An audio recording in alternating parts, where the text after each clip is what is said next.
Hello বন্ধুরা, তোমরা সবাই কেমন আছো? আশা করছি সবাই ভালোই আছো। আজ আমি তোমাদের জন্য নতুন একটি বাস্তব গল্প নিয়ে হাজির হয়েছি। গল্পটি শোনার সাথে সাথেই তোমাদের বাকিটা শুনলেই বুঝতে পারবেন। আমার মামার ৫৫ বছর বয়স হলে কি হবে, কিন্তু তিনি এখনও যুবক। পুরুষের মতো শরীর স্বাস্থ্যের অধিকারী ছিলেন। তিনি মামিকে খুব ভালোবাসতেন আর সবসময় মামিকে হাসি খুশি রাখতেন। কিন্তু যখন রাত হতো তখন আমার ঘর থেকে মামির অদ্ভুত অদ্ভুত আওয়াজ আসতে থাকত। তারপর আবার দেখতাম যখন আমি ঘর থেকে বেরোতেন তখন তিনি খুব কষ্ট করে হাঁটতেন। মামির এরকম অবস্থা দেখে আমার খুব কষ্ট হতো। আমি ভাবতে থাকতাম মামা মামির সাথে এমন কি করে যে মামির অবস্থা এরকম খারাপ হয়ে যায়। মামি রাতে আমার সাথে ঘুমাতেন। সেদিন মামির অবস্থা খুব খারাপ ছিল।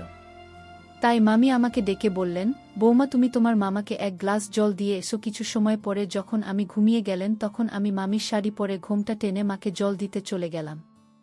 যখনই আমি জল রেখে পিছন দিকে ঘুরলাম তখনই মামা আমার হাত ধরে নিজের দিকে টেনে নিলেন। এরপরে মামা আমাকে মামি ভেবে সারারাত আমার সাথে। আমার নাম শিলা। আমি এক গরিব পরিবারের মেয়ে। আমার বাবা অনেক কষ্টে আমাদের মানুষ করেছেন। আমি দেখতে খুবই সুন্দরী। আর এখন আমার বয়স মাত্র ১২ বছর। আমি আমার বাবা মায়ের দ্বিতীয় সন্তান। আমার বড় দাদা অঙ্কুর, আমি মা বাবার সাথে খুবই হাসি খুশি জীবন কাটাচ্ছিলাম। ১ বছর আগে আমার দাদার বিয়ে হয়েছে। দাদার বিয়েতে আমি খুব আনন্দ করেছি। দাদার বিয়ের পরে আমার বৌদি হয়ে যে শেষে খুবই ভালো। বৌদি আমাকে খুবই ভালোবাসত আর বাবা মাকেও খুবই ভালোবাসত। এই কারণে আমার বাবা মাও খুব খুশি। আমরাও সবাই বৌদিকে খুব ভালোবাসতাম আর আমার দাদা ও বৌদিকে খুব ভালোবাসত। আমার দাদার শহরের একটা অফিসে কাজ করত। সে যখন অফিস থেকে বাড়ি আসত তখনই আমাদের সবার জন্য কিছু না কিছু জল জিনিস অবশ্যই নিয়ে আসবি। এই সব কারণে আমি খুব খুশি ছিলাম। আমি মনে মনে এটাই ভাবতাম যে ভগবান যে এরকম দাদার সবাইকে দেন। আমার বাবা মা ও দাদাকে নিয়ে খুব গর্বিত ছিলেন, কেননা দাদা বাবা মায়ের খুব খেয়াল রাখে। যখন আমি উচ্চ মাধ্যমিক পাশ করলাম তখন আমার বাবা মা আমাকে বিয়ে দেওয়ার জন্য ছেলে খুঁজতে শুরু করলেন। কিছুদিন এদিক সেদিক ছেলের খোঁজ নেওয়ার পরে একটা ভালো ছেলের খবর আমার বাবা জানতে পারেন। বাবা যখন সেই ছেলের সম্বন্ধে খোঁজখবর নিলেন তখন তিনি জানতে পারেন যে ছেলে খুবই ভালো, ছেলের নাম রাশেদ। কিন্তু ওর বাবা মা জীবিত নেই।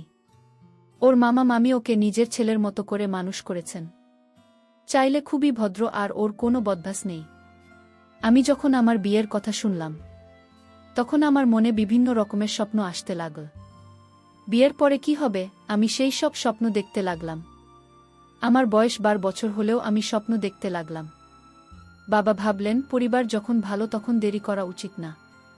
এই কারণে বাবা তাড়াতাড়ি করে আমার বিয়ের দিন ঠিক করে দিলেন। ১০ দিন পরেই দেখি আমার বিয়ে ঠিক করে দেওয়া হলো। আমার বাবা আর দাদা বিয়ের জোগাড় যন্ত্র করতে ব্যস্ত হয়ে পড়লেন। এভাবেই দেখতে দেখতে ৭ দিন পার হয়ে গেল। আজকে আমার বিয়ে। বরযাত্রী আসার পরে খুব ধুমধাম করে শান্তিপূর্ণভাবে বিয়ে হয়ে গেল। আর বিয়ে হয়ে আমি আমার শ্বশুরবাড়ি এসে গেলাম। শ্বশুরবাড়িতে আমার স্বামীর মামা এবং মামি আমাকে বরণ করে নিলেন। তারা আজকে খুব খুশি। বিয়ের সমস্ত নিয়ম কানুন পালন করার পরে আমাকে খুব সুন্দর করে সাজানো বাসর ঘরে বসিয়ে দেওয়া হলো। আমি মাথায় ঘোমটা টেনে মাথা নিচু করে বসে নিজের স্বামীর অপেক্ষা করছিলাম। সেই সময় আমার কেমন জানি অদ্ভুত ভয় কাজ করছিল, কেননা বাসর রাতের সম্বন্ধে আমি অনেক কথা শুনেছিলাম। আমি শুনেছিলাম যে এটা জীবনের একটা স্মরণীয় দিন হয়। আমি এই সব কিছু চিন্তা করে খুব ঘাবড়ে যাচ্ছিলাম। কিছু সময় পরেই আমার স্বামী ঘরের মধ্যে এলো। ও এসে ঘরের দরজা ভেতর থেকে বন্ধ করে আমার পাশে এসে বসে পড়ল। এরপরেও বলতে লাগল, শিল, আমি খুব খুশি যে আমি তোমার মতো সুন্দরী একজন জীবন সাথী পেয়েছি। তুমি জানো শিলা, আমি যখন বছরের ছিলাম তখন আমার বাবা মায়ের মৃত্যু হয়ে যায়। তখন থেকেই আমার মামা মামি আমাকে নিজের সন্তানের মতো মানুষ করেছেন, আমাকে পড়াশোনা করিয়েছেন। আমি চুপচাপ রকমের কথা শুনছিলাম। তারপর আমি ওকে জিজ্ঞেস করলাম যে তোমার বাবা মামা মামি নিজেদের কোনো সন্তান নেই? এ কথার উত্তরে আমার স্বামী বলতে লাগল যে আমার মামির বিয়ের পরে অনেক দিন অবধি কোনো সন্তান হয়নি। এরপরে মামা মামির অনেক বছর ধরে চিকিৎসা করালেন। তারপরে গিয়ে তিনি মা হন। কিন্তু যখন সন্তান হওয়ার সময় এল তখন হঠাৎই মানুষ শরীর খুব খারাপ হয়ে যায়। ডাক্তারের কাছে নিয়ে গেলে ডাক্তার চেক আপ করে বললেন, মা এবং ছেলের মধ্যে একজনকে বাঁচাতে পারা যাবে। সেই সময় মামা বুঝতে পারছিলেন না যে সন্তানকে বাঁচাবেন নাকি মামিকে। তারপরে তিনি সিদ্ধান্ত নিয়ে ডাক্তারকে বলে দিলেন যে মামিকে যে কোনো উপায়ে হোক বাঁচিয়ে নিন। সেই সময় ডাক্তার মামিকে অপারেশন করে তাকে বাঁচিয়ে তোলেন। কিন্তু ডাক্তার এটাও বলে দিলেন যে তিনি আর কখনোই মা হতে পারবেন না। এই দুঃখ থেকে আমার মামা আর মামি অনেক দিন অবধি বের হতে পারেননি। এর কিছুদিন পরে আমার বাবা মায়ের দুর্ঘটনায় মৃত্যু হয়। তখন থেকেই তারা আমাকে নিজের ছেলের মতো ভালোবাসে মানুষ করেছেন। যাই হোক না কেন, আমি নিজের মামা মামি উপকার কখনো ভুলতে পারব না। এ কথা বলতে বলতে আমার স্বামীর স্বরে নরম ভাব এসে গেছিল, সাথে তার চোখে জল চলে এসেছিল। তখন আমি আমার স্বামীকে বললাম যে, তুমি এত চিন্তা করছো কেন? আমি তাদের এত ভালোভাবে সেবা করব যে তারা সবসময় হাসিখুশি থাকব। এই কথা বলার সময় আমার মধ্যে আবেগ ফুটে উঠেছিল। তুমি কি এইসব কথা বলে সারা রাত পার করে দেবে নাকি? আমিও এই সময়ের অপেক্ষা করছিলাম। কিন্তু কিছু সময় পরেই গোবিন্দ উঠে আমার থেকে দূরে সরে গেলেও 5 মিনিট ঠিকভাবে টিকতে পারেনি। এসব দেখে আমি ভিতরে ভিতরে জ্বলতে লাগলাম। আমি এই রাতের জন্য কত না স্বপ্ন দেখেছিলাম, আর কত স্বপ্ন নিজের মনে সাজিয়ে রেখেছিলাম। কিন্তু আমার সেই সমস্ত স্বপ্ন আর আশার উপরে জল ঢেলে গেল। গোবিন্দ আমাকে সেই খুশি দিতে পারেনি যেটা একজন স্ত্রী নিজের স্বামীর কাছ থেকে চায়। গোবিন্দ খুবই তাড়াতাড়ি গভীর ঘুমে ঘুমিয়ে গেল। আমার সারারাত কিছুতেই ঘুম আসছিল না। এসব ভাবতে ভাবতে কখন যে সকাল হয়ে গেল বুঝতেই পারলাম না। আমি সকালে উঠে ফ্রেশ হওয়ার জন্য বাথরুমে চলে গেলাম। যখন বাথরুম থেকে ফিরে এলাম তখন দেখলাম মা বারান্দায় শরীর ঠিক রাখার জন্য ব্যায়াম করছেন। তাকে এভাবে ব্যায়াম করতে দেখে আমি অবাক হয়ে গেলাম যে মামার বয়স 55 বছর হওয়ার পরেও তাকে একটা যুবক পুরুষের মতো মনে হচ্ছিল। যাই হোক, রান্নাঘরে গিয়ে চা বানাতে লাগলাম। কিছু সময় পরে যখন আমি চা বানিয়ে মামা আমাকে দিতে এলাম তখন মা আমাকে জিজ্ঞেস করতে লাগলেন যে, বোমা, তোমার মামি কোথায় গেছে? তাকে তো কোথাও দেখতে পাচ্ছি না। মামার এ প্রশ্নের উত্তরে আমি বললাম, তিনি তার রান্নাঘরে আছেন আর কিছু কাজ করছেন। কয়েকদিন থেকে আমি লক্ষ্য করে দেখেছি যে আমি যখনই কোথাও যান না কেন মামা তার পিছন পিছন সেখানে পৌঁছে যেতেন আর মামির সাথে অদ্ভুত কিছু করতে থাকতেন। মামা মামিকে বলতেন, আরে এখন তো একটু লজ্জা করো, বাড়িতে নতুন নতুন বোমা এসেছে, যদি এসে সব দেখে নেয় তাহলে কিভাবে বলতো? মামা মামির এই ধরনের কথা শুনে আমার খুবই লজ্জা অনুভব করতাম মতো। আমি মনে মনে ভাবতে থাকতাম যে কাজ গোবিন্দর মামার মতো হতো। এভাবেই দেখতে দেখতে 5 দিন পার হয়ে গেল। এরপরে এক রাতে যখন আমি বাথরুম যাচ্ছিলাম তখন আমার ঘর থেকে মামির অদ্ভুত অদ্ভুত আওয়াজ শুনতে পেলাম। এরকম আওয়াজ শুনে আমার মনের ভিতর কেমন জানি করতেছিল, তাই তাদের জানালার কাছে গিয়ে উকি মেরে ভেতরে দেখতে লাগলাম। ঘরের হালকা আলোতে আমি এমন কিছু দেখলাম যেটা দেখার পরে আমার নিজের উপর কন্ট্রোল করতে পারা খুব মুশকিল হতে শুরু করেছিল। আমি কোনো রকমভাবে নিজের উপর কন্ট্রোল করে সেখান থেকে নিজের ঘরের মধ্যে চলে এলাম। ঘরে এসে আমি গোবিন্দকে উৎসাহিত করতে লাগলাম, কিন্তু এত গভীর ঘুমে ছিল যে কোনো কিছু অনুভব হচ্ছিল না। তাই বাধ্য হয়ে আমি কোনো রকমভাবে বিছানায় শুয়ে ঘুমিয়ে গেলাম। যখন সকাল হল তখন আমার স্বামী নিজের কাজে যাওয়ার জন্য রেডি হচ্ছেন। তার ছুটি শেষ হয়ে গিয়েছিল। আসলে আমার স্বামী গোবিন্দ শহরে বাড়ি ভাড়া নিয়ে সেখানে থেকে নিজের চাকরি করত, তাই 10 মাস পর পর এই বাড়িতে আসতে পারত। আমি রান্নাঘরে গিয়েও জন্য নাস্তা বানালাম।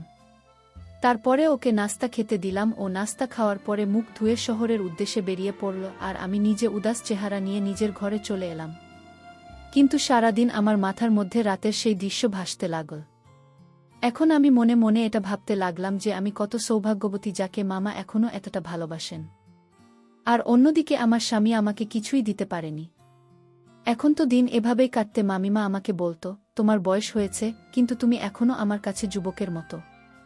মামির মুখ থেকে এই ধরনের কথা শুনে আমি হতবাক হয়ে যেতাম যে মামা মামির সাথে কি এমন করেন যার কারণে আমি এই ধরনের কথা বলতে থাকেন। পরে রাতে আবারও মামার ঘর থেকে একই ধরনের আওয়াজ আসতে লাগল। এবার আমি আর নিজেকে থামাতে পারলাম না। আবারও সেই জানালার কাছে গিয়ে তাদের ঘরের ভিতরে উকি মেরে দেখতে লাগলাম। আবারও সেই একই দৃশ্য আমার চোখের সামনে ফুটে উঠল, যেটা দেখে আমার অস্বস্তি হতে শুরু করেছিল। এরপরে আমি নিজের পিছনে করে নিজের ঘরে ফিরে এলাম। ঘরের মধ্যে এসে আমি এটাই ভাবতে লাগলাম যে যদি এই কথাটা মামা অথবা আমি জানতে পারেন তাহলে তারা আমার সম্বন্ধে কি ভাববেন, এই সব কথা ভেবে আমি কয়েকদিন সেই সব দেখা বন্ধ করে দিয়েছিলাম।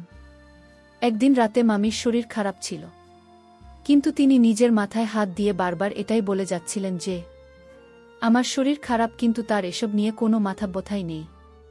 তার তো শুধু নিজের খুশি পূরণ করা চাই।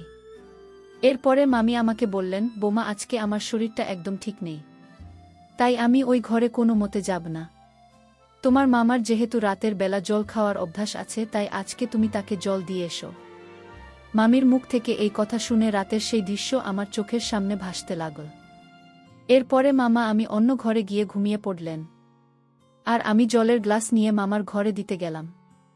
সেই সময় মামা নিজের ঘরে হালকা আলো জ্বেলে বিছানায় শুয়েছিলেন।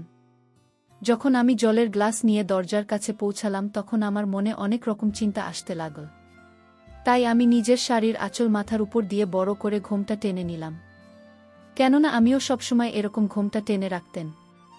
সেই সময় আমি নিজের চেহারা পুরো মামির মতো করে নিয়ে ঘরের মধ্যে চলে এলাম। ভিতরের দৃশ্য খুবই ভয়ানক ছিল। আমি তাড়াতাড়ি করে জলের গ্লাস রেখে যখনই ফিরে আসতে শুরু করলাম, আমি তাড়াতাড়ি করে নিজের মুখ থেকে নিলাম যাতে তিনি আমার মুখ দেখতে না পান। এরপরে তিনি আমার সাথে সেরকমই ব্যবহার করতে লাগলেন, যেমনটা তিনি মামির সাথে করতে থাকতেন, আর তারপরে সেই সবই হতে লাগল। এরপরে যখন তিনি ক্লান্ত হয়ে ঘুমিয়ে গেলেন তখন আমি সেখান থেকে উঠে নিজের ঘরে চলে এলাম। আজকে আমি খুব খুশি, ঘরে বসে বসে এটাই ভাবছিলাম যে মামির অবস্থা কেন এরকম থাকে। সেই আইডিয়াটা আজকে আমি পেয়ে গেছি। এরপরে আমি বিছানাতে শুয়ে ঘুমিয়ে গেলাম। কখন যে আমি গভীর ঘুমে ঘুমিয়ে গেলাম জানতে পারলাম না। যখন সকালে আমার চোখ খুলত তখন আমার খুব ফ্রেশ অনুভব হচ্ছিল। রাতের বেলা যে খুশি আমি পেয়েছিলাম তার তো কোনো ঠিকানাই ছিল না। কিছু সময় পরে বাইরে বেরিয়ে নিজের ঘরে গিয়ে সাজগোজ করলাম। তারপরে মামির কাছে গিয়ে দেখলাম যে তার শরীরে এখনো খুব জ্বর। আমি কাপড় ভিজিয়ে যখন তার কপাল মুছতে লাগলাম তখনই মামা সেখানে এসে গেলেন আর জিজ্ঞেস করতে লাগলেন যে বোমা, এখনো তোমার মামির শরীর কেমন আছে? আমি তার প্রশ্নের উত্তরে বললাম, এখন সব ঠিক আছে, জ্বর কিছুটা কমেছে। কথা বলতে বলতেই সেই সময় আমি অনুভব করলাম যে মামা আমাকে গভীরভাবে দেখে যাচ্ছিলেন। এর আগে তিনি কখনো এরকম গভীরভাবে আমার দিকে তাকিয়ে দেখেননি। এখন আমার মনে হতে লাগলো যে তিনি রাতের ব্যাপারটা জানতে পেরে যাননি তো, যে মামি জায়গায় আমি ছিলাম। এই সব কিছু চিন্তা করে আমি একদমই ঘাবড়ে গিয়েছিলাম। আমার মনে হতে লাগলো যে এই কথাটা যদি মামা জানতে পেরে যান তাহলে না জানি তিনি আমার ব্যাপারে কি ভাবেন। সারাদিন পরে যখন রাত হলো তখন আবারও মামি আমাকে বলতে লাগলেন যে বোমা, আজকেও আমার শরীর পুরো ঠিক হয়নি। যতক্ষণ অবধি না আমার শরীর পুরো ঠিক হচ্ছে ততক্ষণ অবধি আমি তোমার মামার কাছে যাব না। যদি আমি এই অবস্থায় তোমার মামার কাছে যাই তাহলে আমার শরীর আরও বেশি খারাপ হয়ে যাবে। এই কারণে তুমি তোমার মামাকে জল দিয়ে এসো, না হলে তোমার মামা আমাকে খুঁজতে খুঁজতে এখানে অবধি এসে যাবে। আমি এই কথা শুনে তো আমার যেন খুশির ঠিকানা রইল না। আমি আবারও ভাবতে লাগলাম যে আজকে কেন না আবারও আমি জানতাম আজ আমার সাথে কি হবে। আমি আবারও জলের গ্লাস নিয়ে মামার ঘরে চলে গেলাম। আমি যখনই জলের গ্লাস রেখে পিছন দিকে ফিরলাম তখন মামা আবারও আমাকে বলতে লাগলেন যে কি বলব মা, এভাবেই চলে যাচ্ছ কেন? মামার মুখ থেকে এই কথা শুনে তো আমি একদমই ঘাবড়ে গেলাম। আমি ভাবলাম যে হয়তো এখন আমার সাথে কিছু অসম্ভব হতে যাচ্ছে।